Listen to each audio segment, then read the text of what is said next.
like the biggest thing is just latency, but that's server side. They're going to release a Australian server very shortly after they do the latest update. So wait, you tested from one end of the map to the other, and it took 45 minutes. And DayZ, yes, not in PlayerUnknown. Oh my god. PlayerUnknown, for some reason, I think a lot of people are flocking to it. Is because for me, when I watched this guy on Twitch by the name of CD in the Third. Funny guy. He's in Jersey, and he done invitationals, blah blah blah, for H1Z1. Yep. And then with PlayerUnknown, I watch it. I'm like, the sounds of the game is chunkier. Yep. It's practically the same thing, Yep. like H1Z1, but it just seems more improved. Yep. Like different jackets and clothes, the weapons are chunky sounding, they have some weight to them, Yep. And shit like that. Because the funny part is, even though I've seen, other people that know of H1Z1 and other streamers and YouTubers, when they play PlayerUnknown, it just seems they are having more fun in that than H1Z1, and if they haven't even touched H1Z1, they just say, "Oh, just play PlayerUnknown." So it's like, "Whoa, holy shit, okay." Yeah, Ark has So played both, and he considers PlayerUnknown to be better.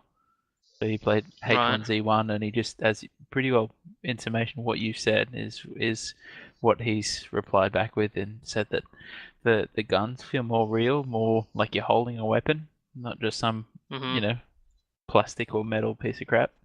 So he says that there's a bit of weight to the weapons. We got our first sniper rifle, probably I think it was about an hour ago or 2 hours ago, which are very hard to get in the game. And that was it. Right. We got to, I think we placed, what was it, 5 out of 100 is what he got to. He got to the last 5. So it's just that competitiveness, and I think it's a really good system how they're doing it. I guess. Like I said, I don't really see much differences, but then when... Oops. I haven't played H1Z1, so I'm flying blind. I was going to look at it because I was like, but then I didn't want to get stung because DayZ gave this, like,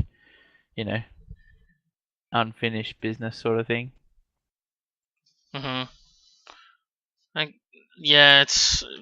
hard for me to say because I haven't even played H1Z1 as well, but that doesn't mean that I know of it. Yeah. I do want to get into it. I know Biggs is going to get into it as well, so I'm just like, it could be fun. Yeah. But there's just way too many other games I'm looking at right now.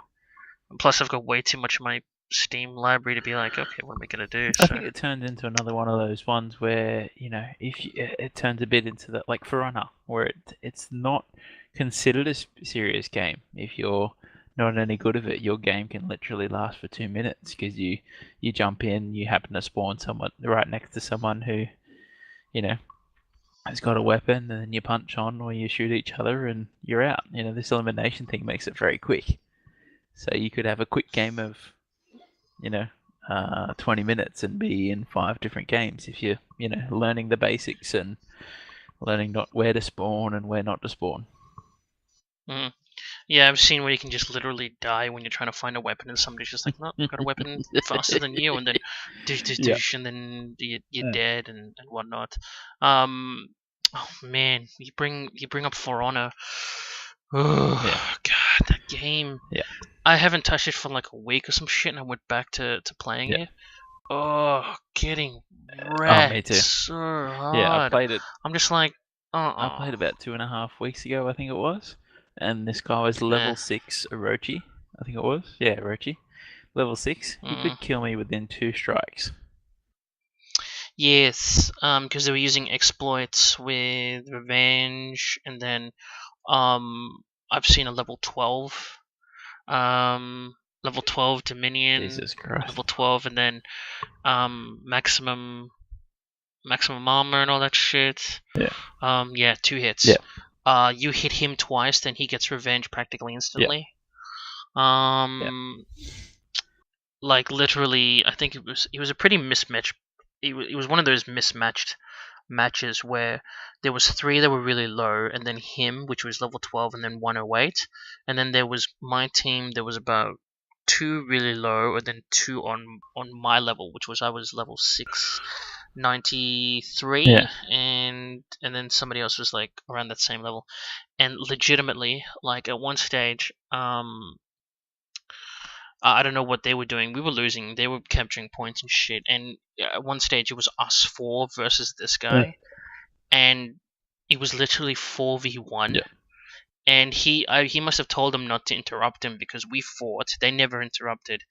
We managed to get him down. He like revenged at least 5 or 6 times, Jesus Christ. and we managed to whittle him down. And I was about to go in for the killing blow, and yeah, he parried it and then killed me. Jesus Christ.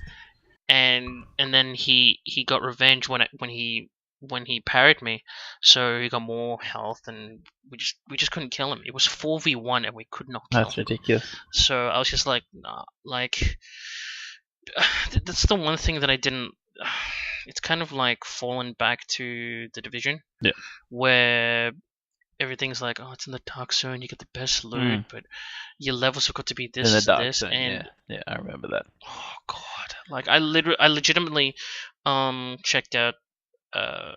So I can't remember who was playing, but somebody on Twitch was playing in the Division, and he had a gun that every bullet that he would hit, because he had maxed or crazy levels or some shit, he was going up against an NPC. Every bullet that he was hitting on this NPC was legit, like I think it was like 200,000, 300,000 damage every bullet, and it was like it wasn't even denting him as well. So I'm just like, oh, that's why I left the Division, because it was just a bullet sponge RPG. Yeah, I couldn't stand the Division for and that then, reason. I just gone, I just, you know, like Rainbow Six has the ability to, if I shoot you 2 times, 3 times, you're dead.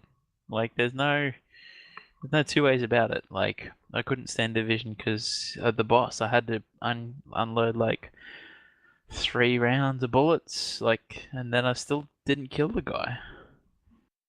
No, definitely not. You gotta unload like practically all your magazines at him. It's just a continual firing sort of game, and they're just bullet sponges. I'm just like, no, it's such a shame, the Division. And then now I look at For Honor, it's very much the same thing. Yeah. If you don't like to play Dominion, or you don't like to play 4v4, then you go to 2v2s and then 1v1, where the armor doesn't make.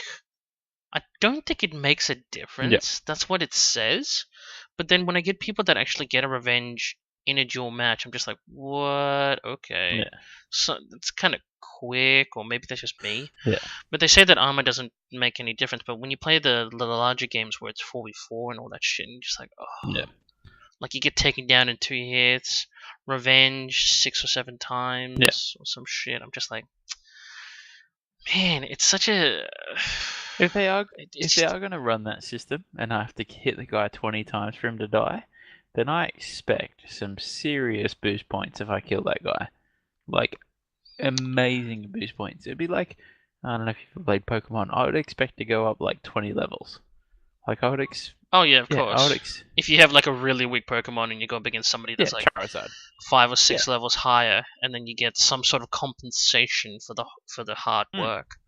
That'd be fine. I'd be happy to verse a high level if they give me they compensate me by saying, yeah, if you can kill this guy, we'll give you 300,000 XP. Yeah, no, I do get that. Yeah, I actually didn't think about it in that way. But yeah, that's a good point. But I mean, it's all based on skill. Like, don't get me wrong, the idea of For Honor is great. It's fun. Yeah. But then when you get stuff that like boosts you, right, then it's a totally different story. I don't understand why the boost is such a big thing. Like, if I'm versing someone who's level 12, they don't need to be able to hit me or kill me in 2 hits. They can, but there's different. The thing is, though, there's different builds. So then, obviously, you change your different builds and different armor to characterize those builds. And a lot of people, and including a guy that I game with, or I was gaming with during my campaign missions, he changed his build to get revenge really quickly. Yep. And I'm just like, oh, it's so lame. Yeah. Because people then rely on the revenge, or if they do not rely on the revenge, they rely on. Yeah, I think they would. Sorry, I was gonna go with something else, but I think they would rely on revenge. Because one of my characters, which is what's it called? Warden. The warden is got practically max attack, but I've got really I don't get revenge too easily.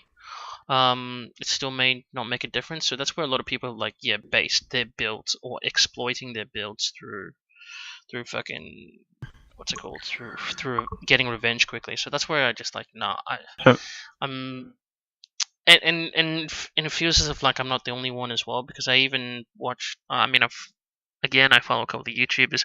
One YouTuber tried to go back, and he's like, "No, it's just not fun." Yeah. It's like it becomes where, for me, and I agree with him, it just becomes like a chore. Yeah. Well, it just becomes like any. How do you put it? For me, it turns. I guess I'll get to the. I'll answer your question first, or your sort of statement first, in saying that it turns into a bit of a comical thing rather than an actual skill-based thing, because it turns into, I guess, one example you could use is like a Dragon Ball Z complex or a Fast and the Furious complex. Either one of them will work. Where it goes, I fight you, I fight you, I fight you, and you Super Saiyan and you upgrade. And you go, you fight me, and I Super Saiyan and I upgrade. And then I turn to Super Saiyan 2, and this never-ending thing, and we're up at Super Saiyan 4, and the thing keeps going. Or Fast and the Furious, where, they're going around you're about to beat me in the race, and then I change down a gear and then flog you to beat the race. And like, it's just a bit, this miraculous superpower that comes out of nowhere is just a ungauged formality that you can't deal with. Well, it's supposed to turn the tide of battle by all means, but then then it becomes at that point where it's like, I hit you twice, whether you were blocking or even if I did square a hit in, and then all of a sudden you just start glowing yellow, and you're just like, oh. But I think they need a nerf, like as you said, 8 or 9 times in revenge mode. There's got to be a level where you just like, there's no revenge happening there if you just basically turn into the Hulk at that time. I know it's not impossible to take down somebody with that build, but it's still frustrating.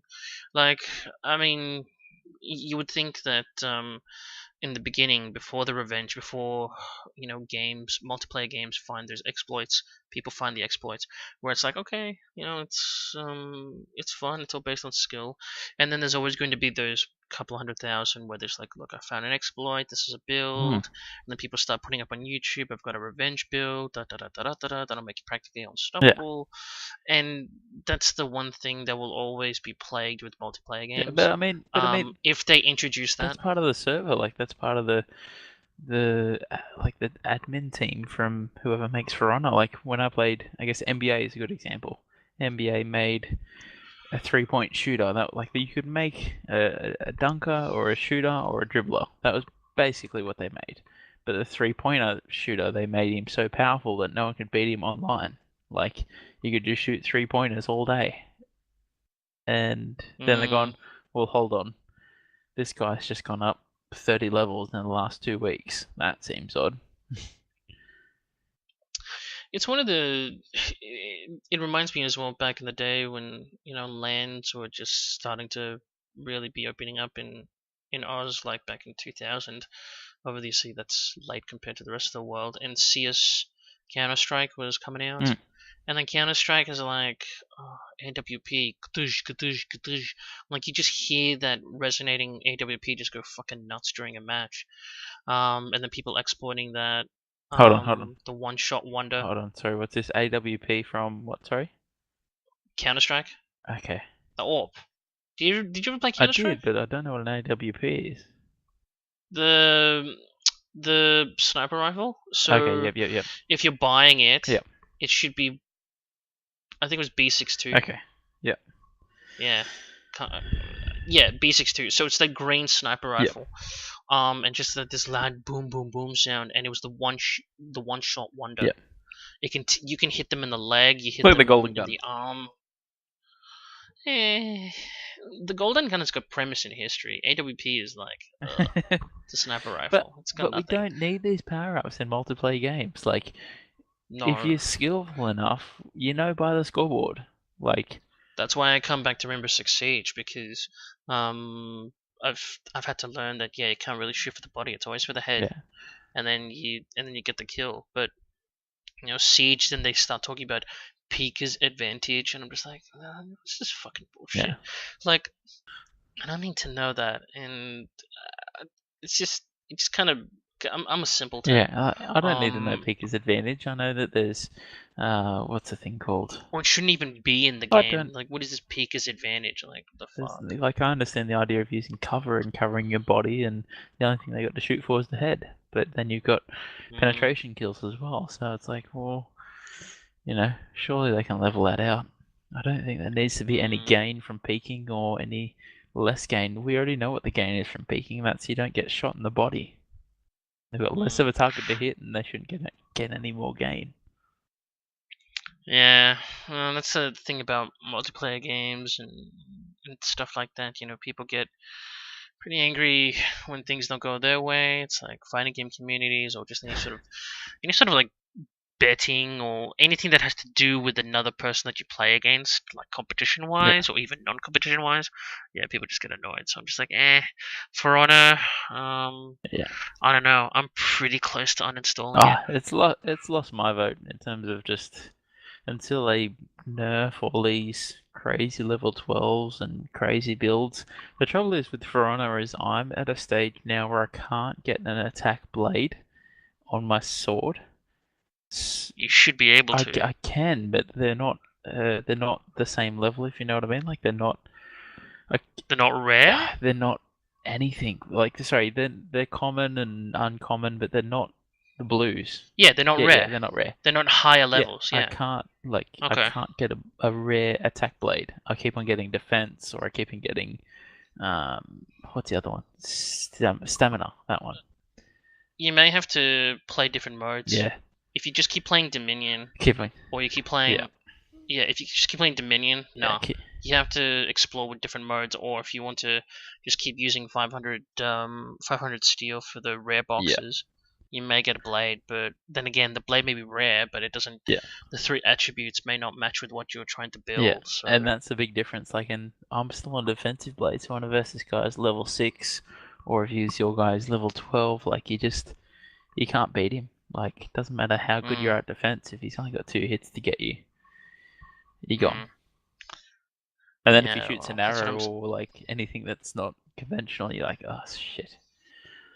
That's what I'm saying, man. I'm very close to uninstalling the game. I just don't understand how the matchmaking process isn't there. If there's 70,000 people, put me with some level 2s. Well, would you really be surprised at this, considering Rainbow Six Siege just got some pretty shitty. Yeah, true, but it's yeah. I guess that helps because you guys are with us as well. So like, there's 170, 140 level players, and I'm level 40, I think at the moment. So I'm like, yeah, I can handle it. Plus, I've got the FPS sort of heritage where I'm not saying I'm amazing, but I can shoot someone if I see them. Obviously, COD's my first shoot 'em up, so there's a bit of adjusting, but I'm slowly learning this Rainbow Six thing. Yeah, well, again, it depends on how often you play it. I play it. Exactly. What am I at now? Jesus, I'm like 956 hours. Oh Jesus, that's a wow. Yeah, I didn't think I'd be playing it, but then again, like, I'm kind of glad because I got it for free. Yeah. Do you know? I think I told you. You know what it takes to master an art? You know how long it takes it says to master an art? What, in a general sense? 10,000 hours. 10,000. Yeah. So if you wanted to, I'm never gonna master this. No, I'm just saying that's the thing that got me when I played COD for 1,000 hours plus, and I got, oh shit, what have I done? Oh God. Yeah. It's another game that I haven't touched in like God knows how long. Yeah. So Good grief. I played Black Ops. I think it was Black Ops 1 or 2 for like 1,000 hours. I got pretty good at it. Don't know where it got me though. Yeah, that's actually the last time I played was Black Ops 1. Yeah. And then I just didn't touch it. I'm just like, no, I can't keep up. There's too much fucking DLC shit, and you keep releasing it once every year. Yeah. I'm like, fuck, you're killing me. Like, you're busting my balls. So I gave up on that. But I don't know. I'm probably gonna dive into some single player games soon, because yeah. Other than Siege, which I know they're gonna be coming out with some more DLC, probably still play that as a multiplayer thing. But I don't know. Yeah. But other than multiplayer stuff and games, you watch any movies recently? Any movies? What did I see? Just stuff like what was it? Hold on. Passengers, Assassin's Creed. What do you think of Assassin's Creed? It helped that I knew the lore, definitely. If I didn't, then it helped and it didn't help. Because I'm like, oh, there's some things that are different. But if I didn't know about the whole lore of Assassin's Creed, I'd be just, just lost, I think. Because I know my girlfriend was like, "What's going on?" And I'm like, okay, so this is what's happening." And she's not one to just be like, she's not just one to be like, oh, just what's the word?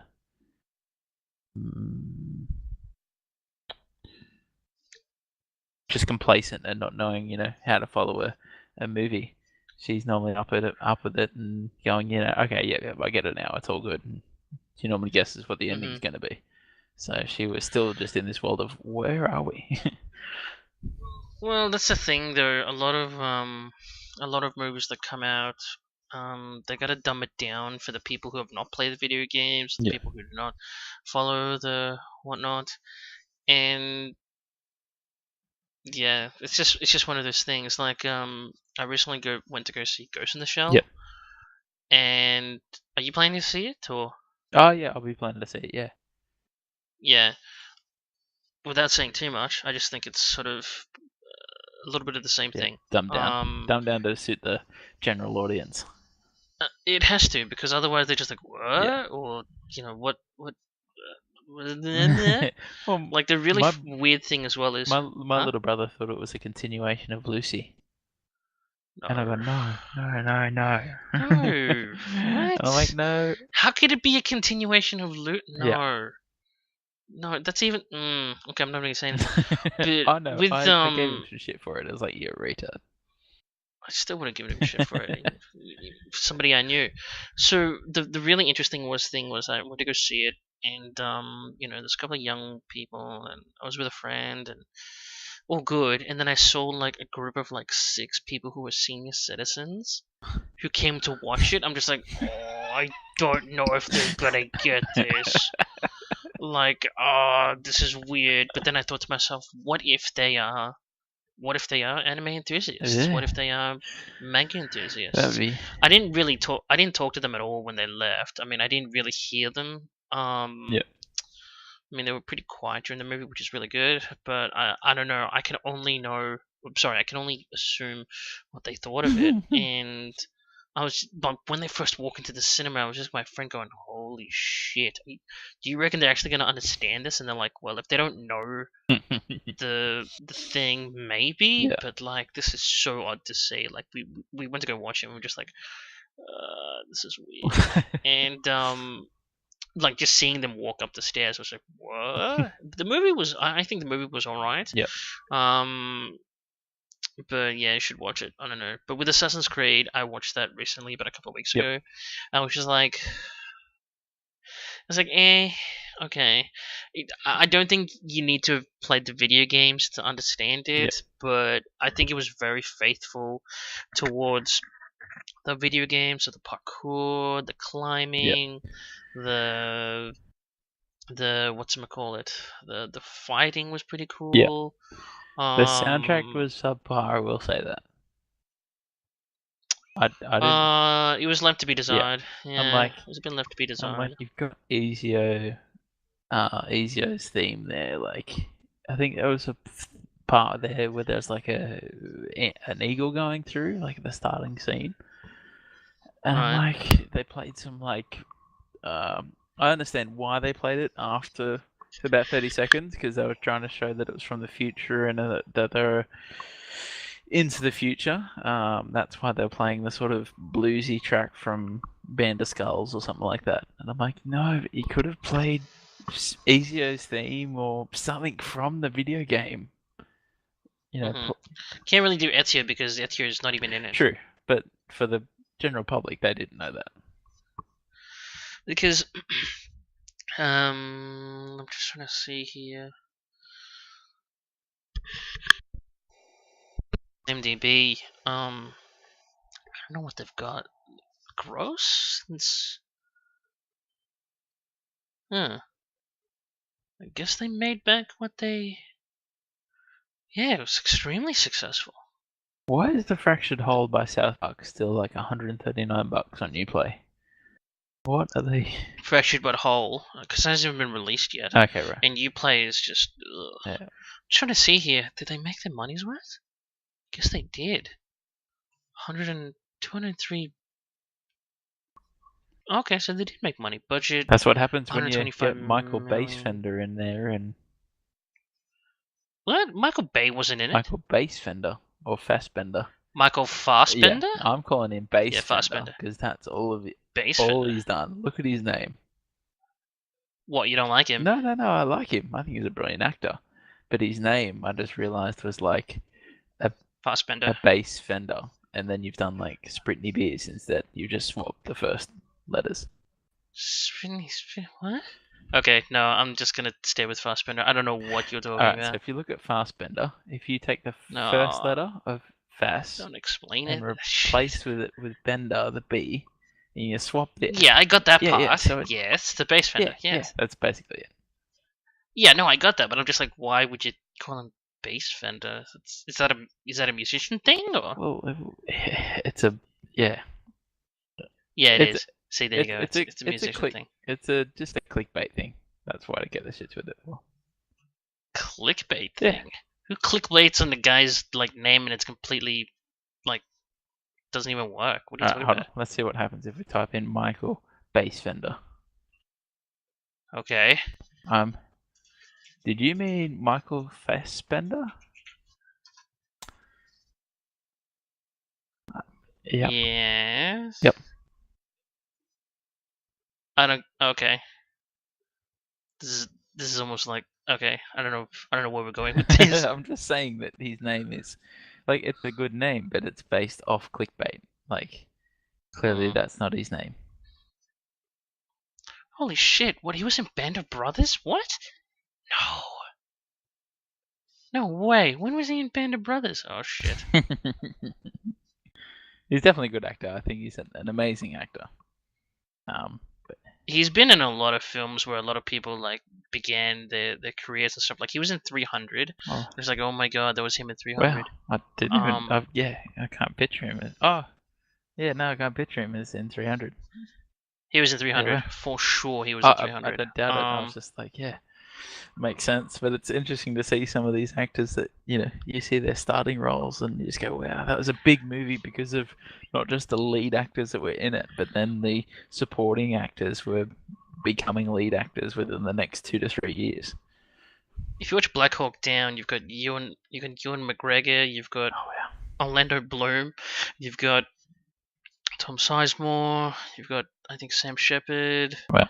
Like there's a shit ton of like youngsters in Black Hawk Down that came about into their own movies years later. I love seeing your 80s/90s like war movies, and they had just a big lineup that they'd have like Samuel Jackson, Bruce Willis, and then war movies. Yeah. The only war. Okay, yeah. That was kind of a war. Yeah. Rules of Engagement was definitely a war. Yeah. Like you'll see them, and then you'll see like the supporting cast, and you're like, whoa, they end up becoming lead actors within like the next five years, and I'm like, wow. Yeah, they work hard. That's definitely for sure. What was I gonna say? What? He did a movie called The Devil's Whore. What? I've never even heard of this. Let me have a look at this. Seeing Holy some shit. of them. You're just like, what? 7.2 out of 10? Okay, that's something I should maybe look into. Gobsmackingly unmissable. Well, clearly I missed it. John C. Michael Fassbender, Dominic West, Andrea Riseborough. I have no idea who that is. The Devil's Whore. Well, speaking of movies and stuff, you were mentioning that the other day you were doing band shit. You were playing in your band still? Yeah, still playing. Still playing, still recording. Do you do gigs? I can't remember if you told me this. Did you do gigs? I stopped playing gigs, so I stopped playing gigs because Newcastle is what's the nicest way to put it? It's very it's who you know, and it's we got to a stage where we sort of gigging constantly. I guess I should probably tell the whole story. We were playing constantly for about probably, we'll say 6 months to a year. Getting constant gigs and getting better and better, but we got to a stage where we got put into a scene that wasn't really us. We just got told, oh, you guys are a decent band, how about you just pop into here? And whoever was, deciding for us to play hadn't heard us before. And we just got so ill-suited. So we're in like a restaurant, and we're supposed to be playing like acoustic stuff when we're in short a rock band. And they're like, oh yeah, just play acoustic stuff and play, really hip and, what was the word? They used some word that was just like, we'll say hip, because I can't think of the word that they used. And we're like, this is what we play. Like, we can play lots of other stuff, but you can't just, on the fly, just go, okay, we'll play an hour of stuff that you haven't rehearsed and haven't practiced before. Who was the one that suggested this? It was somebody from your band? No, this is just like the venue organizer. Like, try to play some more. Yeah. Some more, They wanted it. You're not my manager. They wanted like a bluesy sort of funk, sort of hip, vibey. That was the word that they used. I just really need some vibey tracks. And we're like, well, what's a vibey track? Give us a vibey track and we can play it.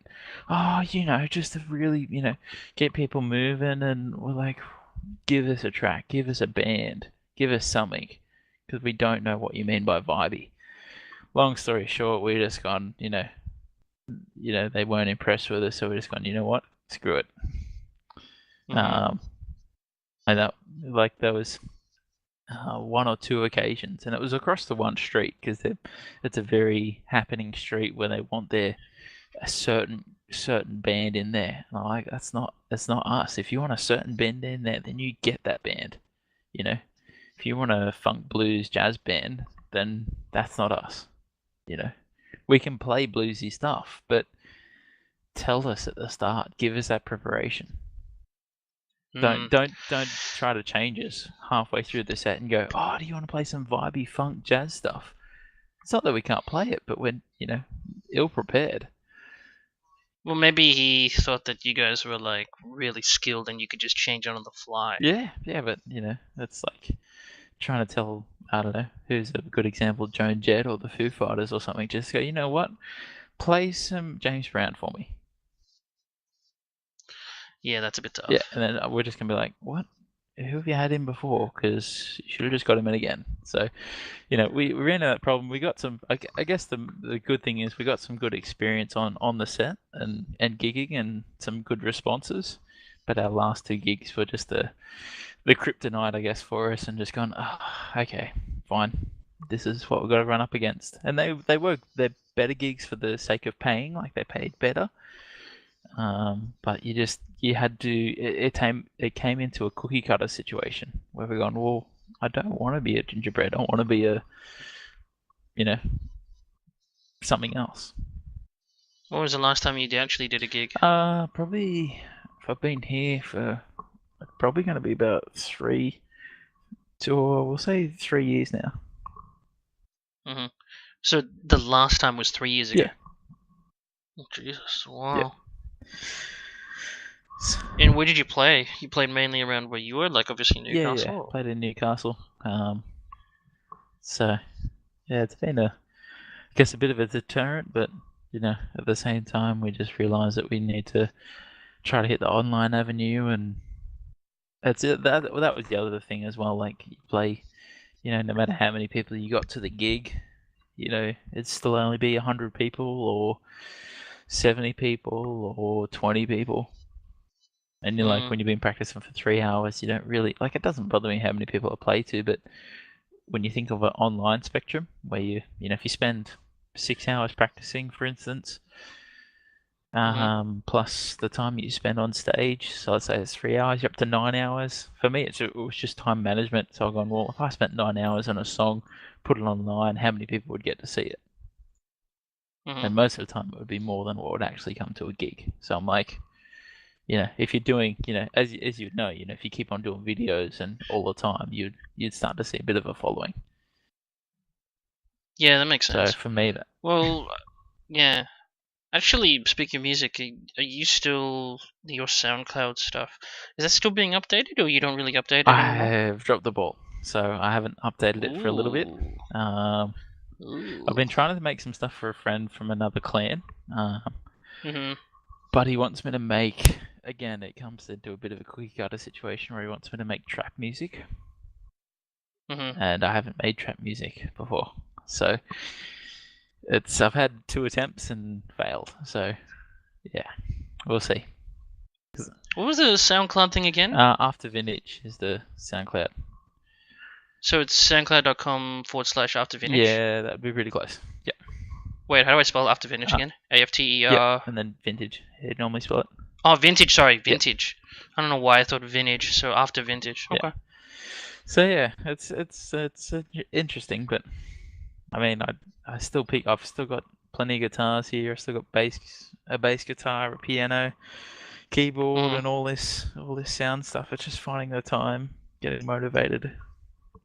But I'm not using that as an excuse, but time management, I guess, is probably the easiest way to explain it. It means that when I get home, I should jump on a song, but then a song can take me 4 hours work. Oh yeah, and I haven't got that far. I could have just added 4 instruments, or I could have just been EQing some sounds. So. Oh god, time. The more I get older, like the more I think just time is. I hate time. Yeah. I really do. Like sometimes, obviously, you get those times where you do stuff and it's crawling, and then you get times where it's going really quick. But for me, for the last couple of months, it just seems like every day goes very, very slow. So I'm just like, just don't like time. And for me, it's a creative thing. Like when I pick up a guitar, I usually get 2 to 3 song ideas. So it's kind of been a thing where I don't like to pick up a guitar, because if I pick up 2 to 3 songs per time I pick up a guitar every day, if each song takes, let's say, ballpark 15 hours to make, we'll make it easy, 10 hours to make, then I've just committed to doing 30 hours. And granted, there's some, diamonds in the rough, and I go, okay, well, that song's not going to work. We'll just put him in the back burners and we'll think about him later. But, if I pick up a guitar every day for 7 days, that's 21 ideas, that's 210 hours, if they're all good ones. So it just comes into this thing of justification and saying, I can't work on all these songs, I got to pick the good ones, and then I get disappointed because I'm like, I can't work on all of them. Not to mention I can't even work on the good ones because that will still take a good 30, 50 hours for the week, and I go, how do I schedule that with my working week already? Oh yeah, it's one of the big things that is always a balancing act. It's always trying to get your passions in lieu with work, and then sleep, and then all that stuff. So I remember when I was younger, I used to be a stickler for time management. Yeah. And then my ex-girlfriend didn't like it, and I was just like, yeah, this. I had to take a couple of steps back and look at it. I'm like, yeah, I'm actually being really retarded with this. And then now it's just like, I just go with the flow. If I want to do it, I gotta do it. Like I've had instances where I want to record a video for YouTube, and it's like 2 a.m. I gotta be up for work in like 5 or 6 hours. I'm just like, I just want to do it, and then I can't sleep, and then I'm just like, fuck it, I'm just going to do it, and I'm just like, okay, I do it, and it's like, okay, won't render it now. I'm just gonna go to sleep, and then I sleep, and then I'm just like, whoa, what? It's 7 o'clock? Go to work? Oh yeah, sweet. I'm in so much trouble. So yeah, it's just time. It's just, I don't know. It's one of the worst enemies that I can think of.